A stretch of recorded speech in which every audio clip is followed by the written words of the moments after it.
Buenas tardes, bienvenidos a la filosofía del cuidado. Esta es la segunda temporada de un podcast que explora la filosofía del cuidado desde el individuo y también desde el ser. En cada episodio hablamos con expertos y personas inspiradoras sobre cómo cuidar de nosotros mismos, de los demás y la naturaleza. Aprenderemos sobre diferentes prácticas del cuidado. También exploramos cómo el cuidado puede ser un camino para crear una sociedad más justa, solidaria y compasiva. Bueno, bienvenidos al episodio de hoy, titulado La esencia general y formal del cuidado. Este sexto capítulo del libro La filosofía del cuidado, de la profesora y pedagoga italiana Luigina Mortari, es lo que abordaremos hoy. Yo soy Daniela Carolina Hernández Rodríguez, estudiante de Gestión Cultural y Comunicativa. Estoy en 10º semestre en la Universidad Nacional de Colombia, sede de La Paz, en el Cesar.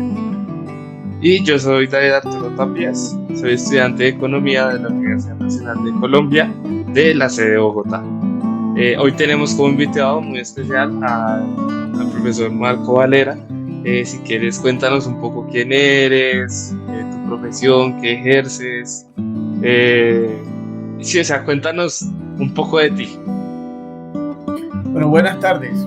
Mi nombre es Marco Fidel Valera Telles. Yo soy profesional en seguridad y salud en el trabajo de la UTES Bucaramanga, con una maestría en salud pública de la Universidad Nacional, sede Bogotá. Desde el año 1998 he ejercido la salud ocupacional como asesorías, como responsable de los sistemas de gestión de seguridad y salud en el trabajo en las empresas. Y ya desde el 2012 para acá he ejercido la docencia en instituciones técnicas por competencias laborales, en el Servicio Nacional de Aprendizaje y en especializaciones de seguridad y salud en el trabajo de instituciones universitarias ubicadas aquí en Valledupar. El seguridad y salud en el trabajo, antes salud ocupacional, tiene dos pilares que son la promoción y la prevención. Sí, son los dos pilares. Cuando usted escuche, si usted está trabajando en una empresa y usted escucha, vamos a hacer una actividad de PIP, es una actividad de promoción y prevención. ¿Ya? Vale. Entonces, la prevención son todo el conjunto de medidas destinadas a evitar que llegue una enfermedad o, si llega, intervenirla a tiempo con un diagnóstico oportuno y un tratamiento oportuno.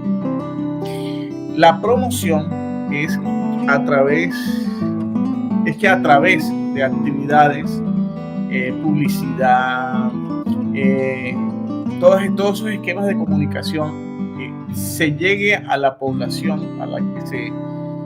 donde se está haciendo la actividad de promoción y se genere en esa promoción, en este caso en la población trabajadora, la cultura del autocuidado. Eso es la promoción. Cuando usted escucha el término promoción, es cambiar la cultura sanitaria, promoción de la salud, ¿no? Aclaro. Es cambiar la cultura sanitaria de una población, de una comunidad, de una actividad económica, a través del autocuidado. Eso es lo que busca la promoción. ¿Listo? Entonces, cuando se ejerce la docencia, uno ya aprende a identificar ciertas situaciones que necesitan una intervención especial hacia el estudiante, en fin, hacia todo ese entorno en el cual se genera la docencia. Ok, no, pues interesante, porque precisamente, pues como te explicábamos, este es un podcast del cuidado y que sea una promoción y prevención del autocuidado. O sea, siento que vivimos con una persona que trabaja este tema muy a fondo, o sea, tu labor está en el cuidado todos los días. Sí, señor. Y así es. Qué interesante, de verdad, escucharte, Marcos. Muchas gracias por estar aquí hoy con nosotros. Es importante tenerte aquí en este espacio, conocer de ti, saber de ti, sobre tu percepción acerca de un tema tan importante como es el cuidado. Y para continuar con la entrevista, queremos partir de una breve descripción de la noción del cuidado. Bueno, se entiende que el cuidado se puede dar de diferentes maneras y también dentro de varios tipos de relaciones, tanto directas como indirectas. Además, que el cuidado puede ser definido de diferentes maneras, según la perspectiva de cada persona. A juicio de nosotros, el cuidado es una experiencia humana fundamental, una práctica relacional, un valor particular, un compromiso ético, una actitud motivacional profunda y una virtud. Según esta noción que te acabamos de compartir, queremos que nos definas tú el cuidado desde tu posición como docente. Ok, bueno, mira, en las aulas, en los salones de clase, en los ambientes de aprendizaje, como se le quiera llamar, uno siempre recibe poblaciones diferentes. Desde el punto de vista de la docencia,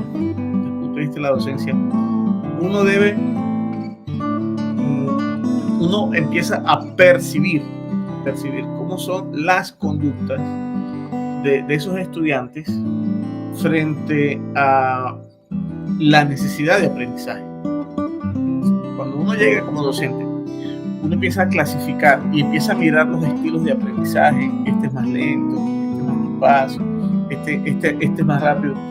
Y empezamos a determinar factores, a determinar con el tiempo factores externos y o internos de esa población, que a veces impide o más bien potencializa esa capacidad de hacer recepción de lo que uno está enseñando.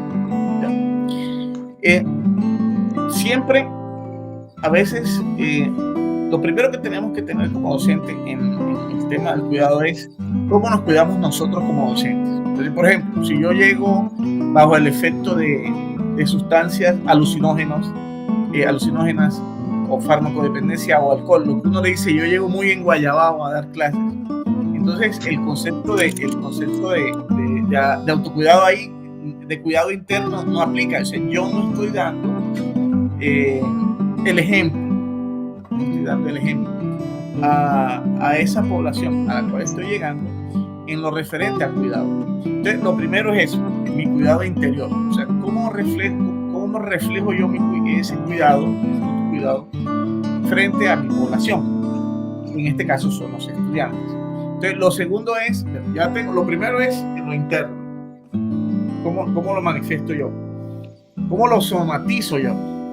Y ya viene después el componente externo, que son las relaciones que se tienen, las relaciones que empiezas a tener con los estudiantes, con los aprendices, como le quieras llamar. Y esa relación tiene que estar relacionada con el entorno en el cual se da la clase, la formación, la docencia. Voy a dar un ejemplo.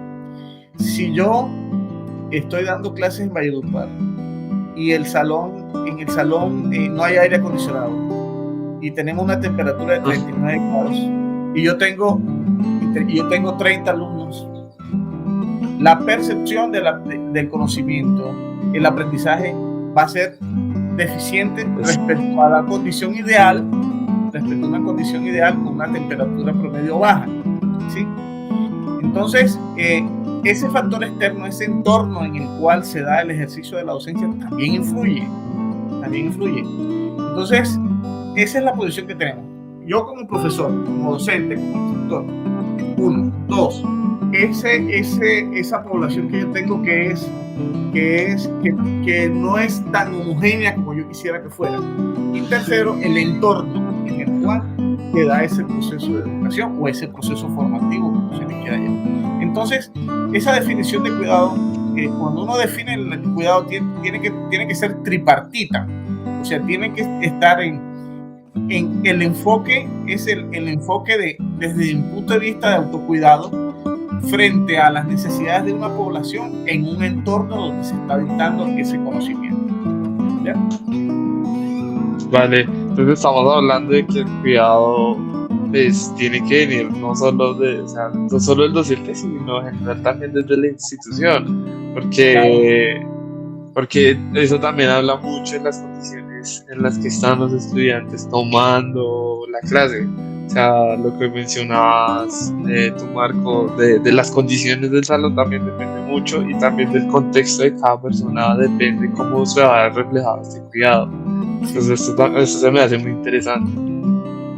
Sí, claro, existe algo que se llama la vulnerabilidad. Cuando tú empiezas a dar la clase, hay muchas vulnerabilidades de tipo individual. Eso es lo interno de ellos, que tú tienes que como docente o como instructor, tú tienes que percibirlo. Y hay que darle manejo, porque no todos los aprendizajes son los mismos. No vas a encontrar poblaciones homogéneas en el aprendizaje, todos aprenden la misma. No, es muy complejo. Claro. Es muy interesante lo que nos acabas de compartir, pues también va mucho en relación con lo que hablábamos de la noción de nosotros del cuidado, porque si bien pues entendemos que el cuidado no es direccional, sino que es bidireccional y que se da de muchas maneras, pues ya teniendo un poco más claro lo que tú nos compartes con respecto a tu noción de cuidado, la que tú generas en tu aula de clases cuando te dispones en tu labor como docente, de verdad que es bastante interesante escucharte, y ya que este tipo de conversaciones normalmente pues no sea una aula de clases, nunca nos preguntamos cómo un docente cuida o cómo puede experimentar la noción del cuidado o cómo lo percibe de parte de sus estudiantes y de la misma institución incluso. Y pues con lo que tú nos acabas de compartir ya nos queda más un poco claro como tal, como esa noción de cómo es vista pues desde tu posición como docente. No sé si David te quiere decir algo más o si proseguimos. No sé qué seguimos y después hacemos como una mini charla al final. Listo. Bueno, seguimos con la segunda pregunta. Entendemos que tú te vinculas a una institución educativa, ya sea un colegio o una universidad. Tú asumes una responsabilidad de cuidador. ¿Cómo describirías dicha responsabilidad y en cuáles espacios la ejerces? Bueno, mire, esa responsabilidad que asume el docente está muy relacionada con la forma como manejes la información que estás entregando. 1. 2. Los medios por los cuales tú estás entregando esa información. Y 3. La forma como informas, la emocionalidad de lo que tú del mensaje que estás llevando. Si yo explico, por ejemplo, en el caso de salud ocupacional, si yo les hablo de la seguridad y salud en el trabajo, salud ocupacional, desde el punto de vista histórico, yo tengo que hacer de notar cuáles fueron los puntos de declive o de mayor proporción en el entendimiento de la seguridad y salud del trabajo en el tiempo. Si yo no toco un tema histórico, si yo toco ese tema histórico, yo debo tocarlo contacto, debo tocarlo que llegue el mensaje que yo estoy tratando de comunicar a esa población como yo quiero que llegue. De pronto no le va a llegar a todos de la misma manera, pero es la sensibilización, es ser responsable de la sensibilización del aprendizaje del estudiante en la aula de clases. Usted le toca esa fibra emocional al estudiante o al aprendiz, y el aprendiz se ve motivado a querer aprender, no a sentirse obligado a aprender. O sea, nosotros somos responsables la responsabilidad del docente es que la persona quiera aprender. O sea, que usted es un motivador, sin entrar en el tema de los coaches ni nada de eso, pero usted es un motivador de lo que usted está enseñando. Porque usted enseña las cosas de la manera tradicional, o sea, de una manera muy racionalista, donde yo entrego información y usted y lo evalúo, y con base a eso saco una nota. No estoy llevando de pronto estoy enseñando, más los que están allá, los que están recibiendo la información, no están aprendiendo como yo quisiera que aprendieran. Entonces uno siempre busca eso. La responsabilidad del docente es sensibilizar al estudiante en el aprendizaje, que él se motive él mismo, que el docente sea un referente del aprendizaje, que sea un referente emocional, que a través de es como algo fenomenológico, que a través de lo que sienta el estudiante en la percepción del aprendizaje, le crea la necesidad de aprender. El resto ya viene en tu formación, en lo que hayas estudiado, o sea, que si eres abogado, que si eres economista, que si eres gestor cultural, que si eres profesional en salud ocupacional, ya ese conocimiento tú lo tienes. El tema es cómo lo divulgas de tal manera que la persona que está recibiendo la información se sensibilice y le genere la necesidad de aprender. Cuando usted tiene la necesidad de aprender, usted tiene la necesidad de cuidarse, 1. Y 2, que el espacio donde se dé esa formación, donde se dé esa clase sea óptimo, hasta donde esté el alcance del ambiente donde se dé la información, sea óptimo en el tema de comunicación, de medio ambiente, de condiciones de iluminación. Eso también lo tiene el docente, pero eso hace parte integral de la institución donde se dicta la clase. El papel de nosotros es eso, sensibilizar como tal. Vale, no, qué chévere porque, pues digamos, muchas veces no nos damos cuenta y sucede eso, y es que pues, el docente tiene muchísima responsabilidad en el futuro profesional que va a salir de esa institución, porque es el que lo está motivando, es el que le está dando como las bases para que dé como sus primeros pasos y continúe en ese proceso de aprendizaje. Y pues que es una labor que muchas veces socialmente sentimos nosotros que no es muy reconocida, porque pues se les exige mucho a los docentes y pues muchas veces las retribuye de una manera pues pésima o paupérrima, por decirlo así. Y pues por eso después vemos que pasan situaciones donde pues, los docentes salen a marchar y salen a protestar porque, o sea, no nos damos cuenta del impacto que genera un docente en la sociedad, y es precisamente lo que mencionabas tú, Marco, y es que la labor, la responsabilidad de ustedes es motivar a las personas a seguir aprendiendo y a cuidarse a sí mismo y cuidar a los demás. Me parece muy chévere. Sí, es crear tejido social. En los colegios, sí. En las universidades, en las instituciones, lo que se hace es crear tejido social. Que la persona, que ese cliente, ese estudiante que recibe la información, empiece a despertar socialmente en este contexto educativo, que empiece a ver las cosas desde otro punto de vista. De verdad que sí. Sí, claro. Pues ya siendo conscientes de lo que implica cuidar, creemos que es clave considerar que el cuidador ve de una manera el cuidado. En este caso, como tú nos lo explicabas, ¿no? Con todo lo que nos decías. Pero también a su vez tenemos que ver cómo percibe el ambiente y el espacio quien cuida, ¿no? Influye mucho todo lo que decías, ¿no? Dónde se da, en las condiciones que se da, en qué estado, en qué ambiente se está dando todo esto. Entonces, qué bueno que hoy nos deje esta reflexión, la verdad, que estemos en este espacio como tal, hablando y tocando temas que pues casi no se hablan en realidad. De verdad que es un espacio bastante gratificante. Gracias. Bueno, vamos ya con una última pregunta, y es: el cuidado no solo se debe dar de manera física, sino también de manera afectiva, emocional y espiritual. Las palabras y la escucha son una manera de cuidarnos los unos a los otros. ¿Cómo consideras que la palabra, el silencio elocuente y la escucha brindan cuidado en el aula? Mira, en salud ocupacional, o en seguridad y salud del trabajo, eso le llama uno las condiciones físicas del trabajo. Cuando uno habla desde el punto de vista de seguridad y salud del trabajo, la condición física es la iluminación, la temperatura y el uso de los medios de comunicación que permitan transmitir el mensaje. Ahora,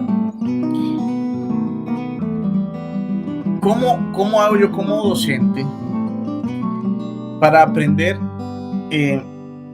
o sea, ¿cómo sé yo como docente, perdón, que estoy enseñando y que esos estudiantes están aprendiendo? O sea, ¿cómo lo sé yo?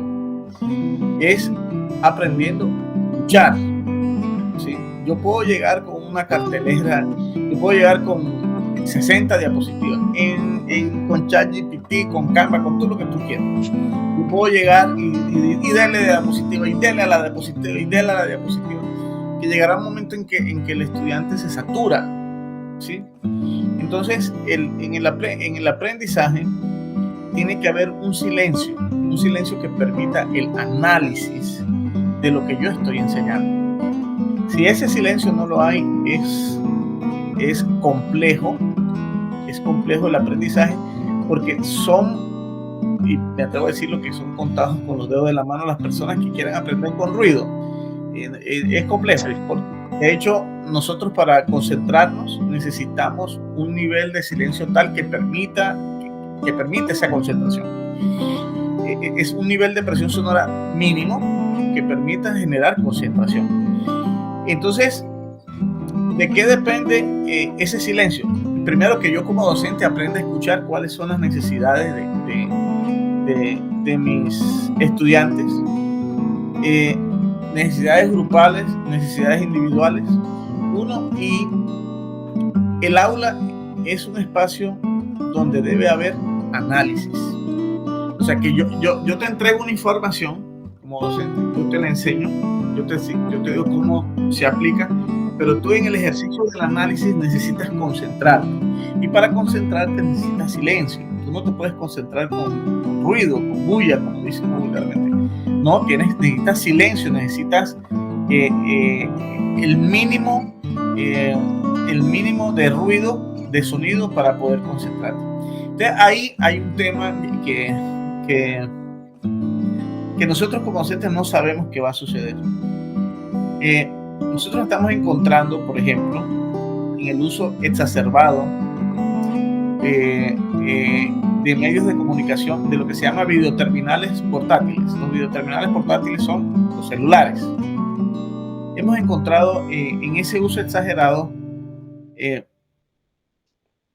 que el análisis se reduce a lo que yo le pregunte a la inteligencia artificial. En este momento está sucediendo eso. O sea, yo les realizo una pregunta, la persona ingresa, pregunta en el motor de búsqueda o pregunta en la inteligencia artificial, y él te da la información. Entonces se está reduciendo el aprendizaje a lo que nos transmita ese videoterminal portátil, ese celular, porque puede ser un portátil, puede ser un computador, puede ser lo que usted quiera. Entonces, sí necesitas silencio, pero tú necesitas silencio no para que alguien te diga lo que yo te estoy preguntando, sino necesitas silencio para que usted analice, aprenda y sea crítico de lo que yo estoy enseñando. Eso, uno como docente no sabemos qué va a suceder, no sabemos hacia dónde va a virar esa capacidad de análisis de los estudiantes con el uso exagerado, exacerbado de la inteligencia artificial en el tema de los celulares. Antes eran los motores de búsqueda, que era Google, el Rincón del Vago, que tú preguntabas y ahí te salía todo. Ahora estamos hablando de la inteligencia artificial. Y hay varios ejemplos, ¿no? Pero hacia dónde vamos no sabemos. No sabemos. Esperemos que esa inteligencia artificial sea una herramienta para que el estudiante analice más, que no se quede con la información que le está entregando la inteligencia artificial y él la replique. No, que la analice y sepa que de verdad esa es la información que el docente necesita en el proceso de aprendizaje. Vale, sí, interesante, y más que pues ahorita estamos rodeadísimos de muchísima tecnología, y de que, digamos, de que si no lo analizamos, pues alguien más lo va a analizar por nosotros, y pues la respuesta está en el internet, en las inteligencias artificiales, pero por experiencia uno ve que obviamente no te va a brindar un análisis 100%, Claro. porque aún así tiene fallas. alguien debió crear esa información en inteligencia artificial, alguien debió crear esa información en el motor de búsqueda, o sea que si ese alguien se equivocó, tú también te vas a equivocar. Si de pronto si la información viene sesgada, tú también vas a transmitir ese sesgo. Sí. Entonces, en este momento estamos viviendo ese boom y qué bonito tener tanto acceso a la información para educación, pero que nos permita más análisis, que permita al estudiante analizar las cosas, saber de dónde viene la información, saber el componente histórico es fundamental, el componente histórico de lo que tú estás enseñando. Yo tuve un profesor, Diego Rincón, de toxicología, que él dice que todo lo que usted enseña debe primero tener un componente histórico. O sea, si tú vas a hablar de economía, tienes que hablar de la historia de la economía. Si tú vas a hablar de gestión cultural, siempre de ahí debe arrancar. En el momento que usted enseña historia, de lo que usted está deseando que el estudiante aprenda, ya sensibiliza al estudiante. Vale. Qué conversación tan interesante, la verdad. Ver ustedes, los profesores, cómo ven las herramientas digitales que hay hoy en día, como la inteligencia artificial y todo este tipo de situaciones, porque normalmente no son como charlas que vamos a encontrar en una aula de clase, la verdad. O sea, son charlas que se dan de manera espontánea, de pronto en un pasillo, en un café o algo así, pero no son charlas que se tienen como tal oficiales con un docente. Ya como cerrando un poco el tema, que importante es ver cómo el autocuidado, el amor propio, son parte clave de un profesor, ¿no? Son claves para su ejercicio como docente.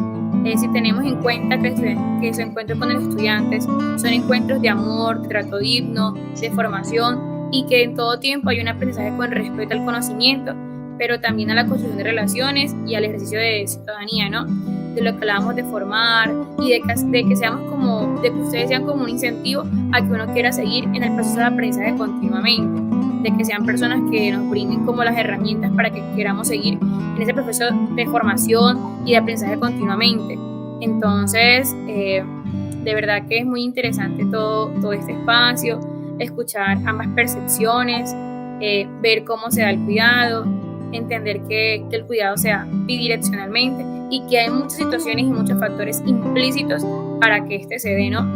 Entonces, muchas gracias, Marco. Gracias, David. Sí, agradecerte, Marco, por aceptar la invitación. Es lástima que sea un espacio tan corto, porque el formato de podcast pues, no nos permite extendernos mucho más. Pero es interesante ver la postura que tienes y, digamos, más desde tu rol y tu profesión, lo que mencionábamos antes. Tu profesión se enfoca en el cuidado. Entonces era muy, o sea, cuando Daniela me dijo, no, el invitado es tal persona, es docente de esta carrera, pues yo dije, esto va a estar muy interesante, pues porque pues no es algo que normalmente se le preguntaría a un docente, no es algo que, digamos, estás en clase y un docente te pregunta eso, o sea, te va a preguntar cosas más enfocadas a la carrera, cosas técnicas, a cosas que involucren el aprendizaje. Mira, todo esto que hemos hablado está relacionado directamente con el tema ético. O sea, hay una ética que nosotros como docentes, como instructores, debemos tener en cuenta en nuestros procesos de enseñanza. Si el alumno no percibe ese profesor ético, ese profesor que quiere enseñar, ese profesor que le gusta que el alumno aprenda, él no te va a dar no va a asumir la responsabilidad como tú quieres que la asuma uno, y no te va a dar ese valor ético, ese valor moral que tú quisieras tener, pero porque no lo estás transmitiendo. Entonces, todo este proceso del cuidado está relacionado de manera muy ínfima con la ética. La ética, y eso en el tema de la docencia es clave. En todas las áreas es clave, pero en el tema de la docencia es fundamental, porque créeme, no hay nada más agradecido que un estudiante. Cuando un estudiante es agradecido, donde te ve, te saluda, si está en una empresa, mira cómo te puede ayudar, no hay nada más agradecido que eso, que un estudiante que se sienta que aprendió. Y eso está relacionado con la ética que haya percibido en el momento que le estás dando el mensaje, en el momento que le estás enseñando. ¿Sí? Sí, debe ser muy chévere, ¿no? Debe ser muy chévere que, digamos, vayas, no sé, entres a una institución y que un estudiante te reconozca y te trate como un par, no se vea como esa estructura como de no le hablo porque no se siente superior a mí, sino que te vea como una persona igual a ti, que te comprende y que se pueda dar una charla menos. Claro. Eso es muy chévere. Claro. Bueno, muchas gracias a todos por acompañarnos el día de hoy. Pues nos queda claro el mensaje que nos acabas de entregar, Marco. Nos queda claro también que todos podemos ser cuidadores y receptores de cuidado, que los profesores son cuidadores por excelencia, pero que debemos recordar que ellos también necesitan ser cuidados, con una palabra, un gesto. Por parte de los estudiantes son muestras de cuidado que nuestros docentes, pues, si bien valoran, como lo acabas de decir, y que necesitan, ¿no?, de cierta manera. De nuevo que muchas gracias, profesor Marco Valera, por tus valiosos aportes y por dedicarnos este tiempo y pues hacer parte como tal de este espacio. Esperamos que si les gustó este podcast, suscriban y le den like. Muchas gracias. Bueno, sí, gracias. Hasta luego, gracias.